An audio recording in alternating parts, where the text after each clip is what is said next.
As we are reading through the final days of these scriptures that we're reading through for the Yah Scriptures and doing the final proofreading, I have been tasked with the New Testament, part of it, a couple of it, and I don't know how many times we've actually read through this. I think some of us have gone through some of these books 7, 8 times right now.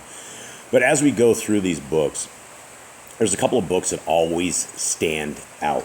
And it doesn't matter how many times I read them. It doesn't matter how many times I put these words across my eyes and I absorb their meaning as I try to understand what our brother James is talking about. It always rings home. It always is a clear sign of what we should be doing.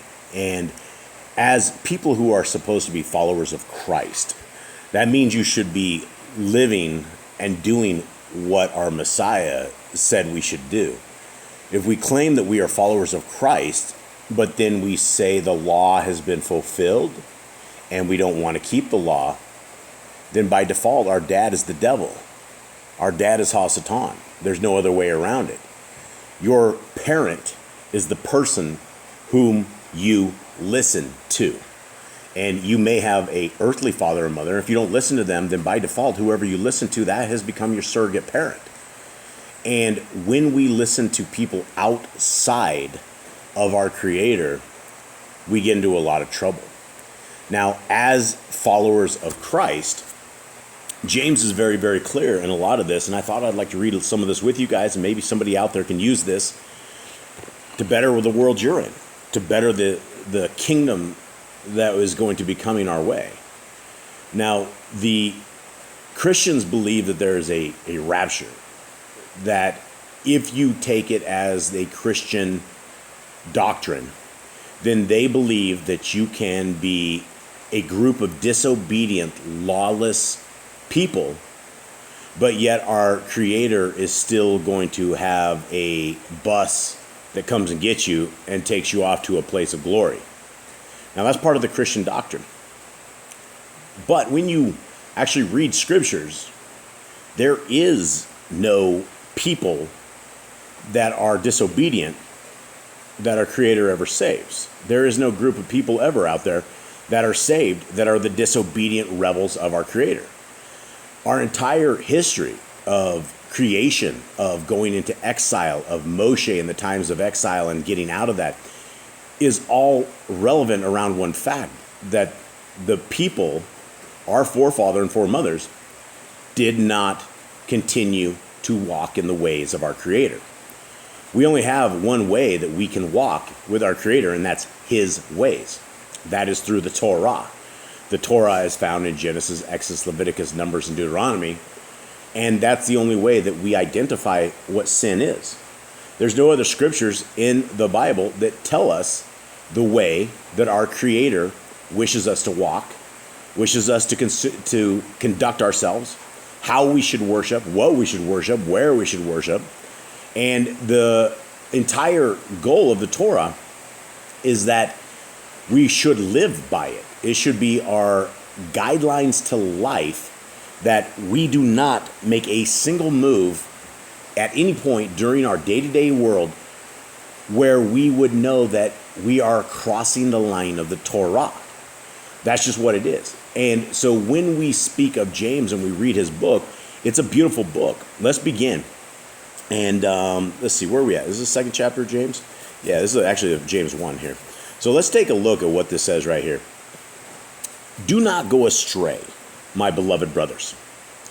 And if you just only had this one verse, most Christians would have no idea what this even means. Do not go astray. Well, the question is, how do we know if we are going astray? What prerequisites would we have on a list that says you have gone astray? Well, you wouldn't know if you went astray if you nailed the laws of our Creator to the cross. If you say they've been fulfilled, they don't apply to you at any point, then you are going to be going astray, because you're going to run into things in life that you don't know how to react to, that you don't have any idea about, and you're going to do them. And ignorance is not bliss when we're standing in the fire, when we're standing before our Creator naked in judgment. And it's only us and our naked form, and we're going to judgment. There's nothing else, right? Did we go astray? Have we taken the 120 years that we have been given to walk with our Creator and to walk with Him to the very best of our abilities? It doesn't mean that we don't fall into sin. It doesn't mean that we don't break laws accidentally all the time. It means that when we understand them and we are on the boundaries of them, that we don't do them. Our Messiah took 39 stripes across his back because that was Hebrew law. One stripe less than 40 is what everybody was given. They didn't want to give more than 40 because they said it degradates them. So our Messiah took a stripes on his back 39 times.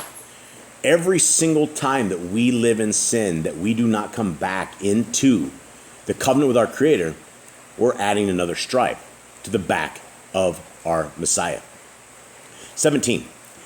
Every good gift and every perfect gift is from above, coming down from the Father of lights, with whom there is no change, nor shadow of turning. Having purposed it, he brought us forth by the word of truth, for us to be a kind of first fruits of his creatures. So then, my beloved brothers, let every man be swift to hear, slow to speak, slow to wrath, for the wrath of man does not work righteousness of Elohim. Right? This is one of these things that if I had to be judged on the quality of my life based upon verse 19 right here, I fail, right? Swift to hear, slow to speak, slow to wrath, right? That's completely opposite of my life. This is why these books are good for all peoples at all times, because is there any one of us out here who can honestly say that we're swift to hear, slow to speak, and slow to wrath, right? These are all qualities. And when we are looking at ourselves in a mirror and trying to measure it based upon the Torah, based upon the word of our Creator, most of us fail. Most of us fail in all of this. There is a way to the kingdom, but it's with clean hands and a clean heart and a clean mind and a clean soul. And so we want to take every bit of this advice in Scriptures and write this on our heart, mind, and souls. 21. This is what James says. Therefore put away all filthiness and overflow of evil, and receive with meekness the implanted word, which is able to save your lives. Now, if you are honest about receiving the implanted word, when we say that the laws of our Creator are no more, they've been nailed to the cross, that's the old stuff for the old people, those are for God's chosen people, well, you're not receiving with meekness the implanted word. You can't go through Scriptures and say one half of the book doesn't matter, because the Old Testament is the New Testament revealed, and the New Testament is the Old Testament concealed. It's all one big book. It's not a mixture of books. It's not old and new. It's not just new. It's not, this is for one group of people who we call the Christians, and this is for the group we call the Jews. It is not like that.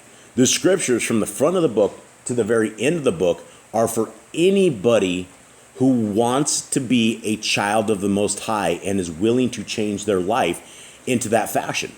Now, continuing on, what else do we talk about with the word? First of all, James says we need to receive with meekness the implanted word. Unless you read Scriptures, you will never have the implanted word. Unless you are willing to negotiate through the Scriptures, to read through the Scriptures and try to figure this out, you don't have the implanted word. You wouldn't have it, right? If we are truthful with ourselves. 22 says, and become doers of the word and not hearers only, deceiving yourselves. Wow, this is in the Christian doctrine.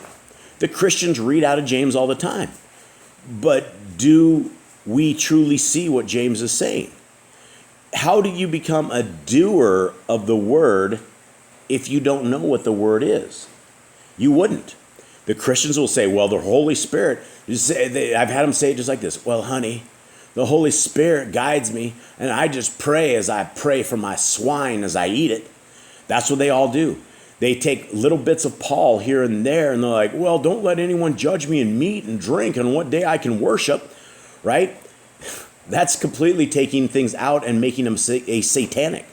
When you take Brother Paul Shaul's writings and you justify yourself from the law, You have made his writings satanic in your life because you don't understand them and you don't have the clarity to get through them. People love Brother Shaul. They have made him their Elohim, the lowercase Elohim. Christians will, by default, when you start speaking about the Torah, will say two words. Paul said, and then they will go back to it. Well, Paul said here in Ephesians. Well, Paul said here in Galatians. Paul said here in Romans. Paul said here, right? They have one little piece of a verse out of nowhere, and they don't realize that Brother Shaul was a Pharisee by heart. He was an astute, top of the line, the best of the best. He was the Pharisaical genius back in the time, and he only converted to HaMashiach later. So when he's talking about a lot of the things he's talking about, he's bringing in Judaism, he's bringing in Talmud, he's bringing in books outside of the Torah. We're told in Deuteronomy 4:2 that we are not to add to or take away from the Torah. And when we add in things or take away from them, we're breaking commandments. And we don't want to be a bunch of commandment-breaking people. It's not what our Creator wants us to do. So James says we need to be doers of the word, not just hearers. Okay, well, that takes us to the part that we have to learn these scriptures, and we should be reading them. And we should writing them up on our hearts, minds, and souls, because if you don't, we're not going to be a doer. Continue on. 23 says, because if anyone is a hearer of the word and not a doer, he is like a man who looks at his natural face in the mirror. For he looks at himself and goes away and immediately forgets what he was like. Guys, anybody who says the laws of our God are gone, James says they are only a hearer of the word and not a doer, right? If that is you, if you think the laws of our Creator are gone, James says you're like a man who looks at his natural face in a mirror, forgets what he looks like, goes away, and just can't remember anything. That's not how to write the laws, statutes, and commandments on our doorstep. It's not how to bind it into our life. It's not how to put it on the gates of our house or have it on the frontlets of our eyes. None of that. If you read the Torah and you immediately forget about it and do not apply it to your life, well, James is describing those people right here. 26. But he that looked into the perfect Torah, that of freedom, and continues in it. And before we go any further than that, people don't understand that there is freedom in the Torah. Everybody goes contrary to that, and they go, oh, this Torah is bondage. Oh, this is just a horrible thing. Oh, we're just shackled down. We're slaves. We're slaves to the Creator of the universe. Yes, the Almighty who developed us and made us and knew everything about us. We're just slaves. Shouldn't we be slaves to our Creator? We didn't give us life. We didn't give us a soul. We didn't give ourselves 2 eyes to see and 2 ears to hear. Didn't give us 2 legs that we can walk around on and be. This is what our Creator designed and gave to us. Prior to us being born, he took a look at every single one of us, into our eyes and into our souls, and then he breathed the breath of life into the womb. And there we were. So we're not strangers to our Elohim. We may not remember it. We may not know about it. But guaranteed, our Creator remembers it, and he knows about it.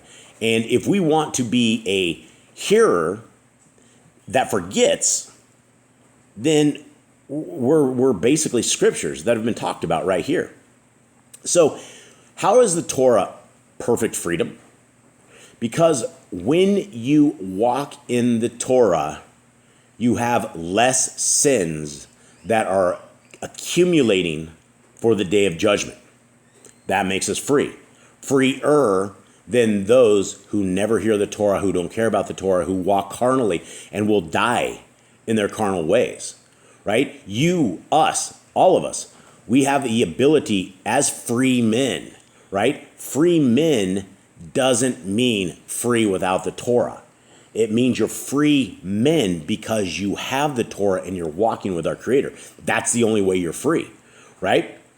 So, if anyone among you thinks he's religious and does not bridle his tongue but deceives his own heart, this one's religion is worthless.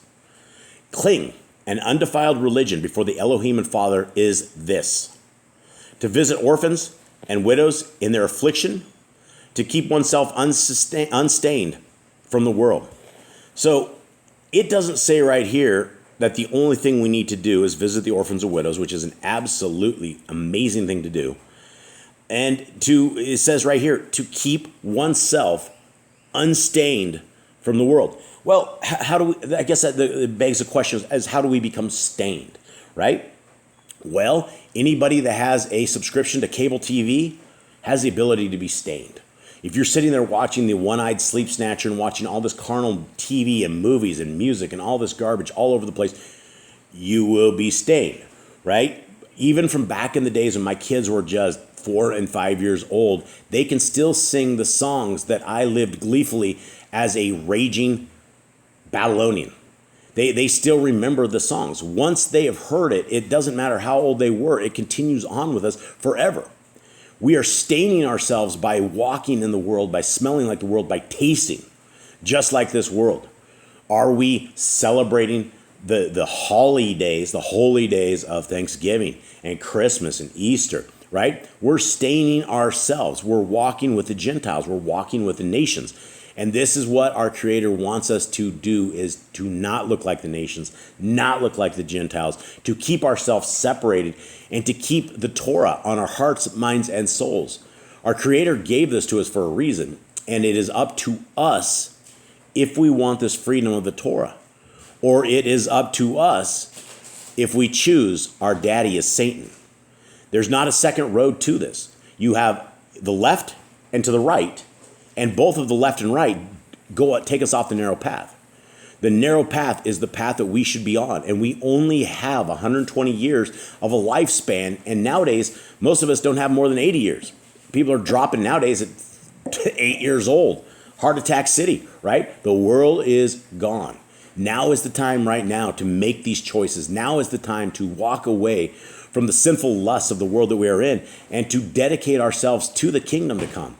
Dedicate ourselves to the Creator who gave us life, who gave us the opportunities to be His people. That is the amazing thing, is He didn't just set us here with no way out of this. He gave us a shot. He gave us a way into the kingdom to come, into a place where it is Kodesh, where it is holy, where the ways of the world aren't going to be, where people love our Creator, love His ways, they love His Torah, they love His appointed times, they love everything about Him, and they love His Son, Messiah Yahushua, Jesus the Christ. That's who's going to be our King. That's who's going to be our ruler. We're not going to be taken away, raptured into this. There's not going to be a whole bunch of rebels. If you think a rapture is going to look like the Hell's Angels on bikes coming up, they're all driving their bikes out of this world, that's not happening. It's going to be the people who are set apart. And we have to be wise. Like the virgins who had oil in their lamps. They were ready. When their Messiah came, when their bride came, they were ready. And if we are not ready and we've heard this message, this is on us. Every single one of us have a choice. Every single one of us have a way that we can walk forward and choose the right way forward. And it doesn't make the world easy. It doesn't make the path easy. It doesn't make it at all. What it makes us is that it makes us that we are in that path. And it's a lifetime adventure. It's a lifetime work. So guys, the Torah is in. It'll always be in. It is the guidepost to life. It is the lamps of life. It is everything that we need to light our world and to keep us going. So with that, I hope you guys have a wonderful day. I'm out.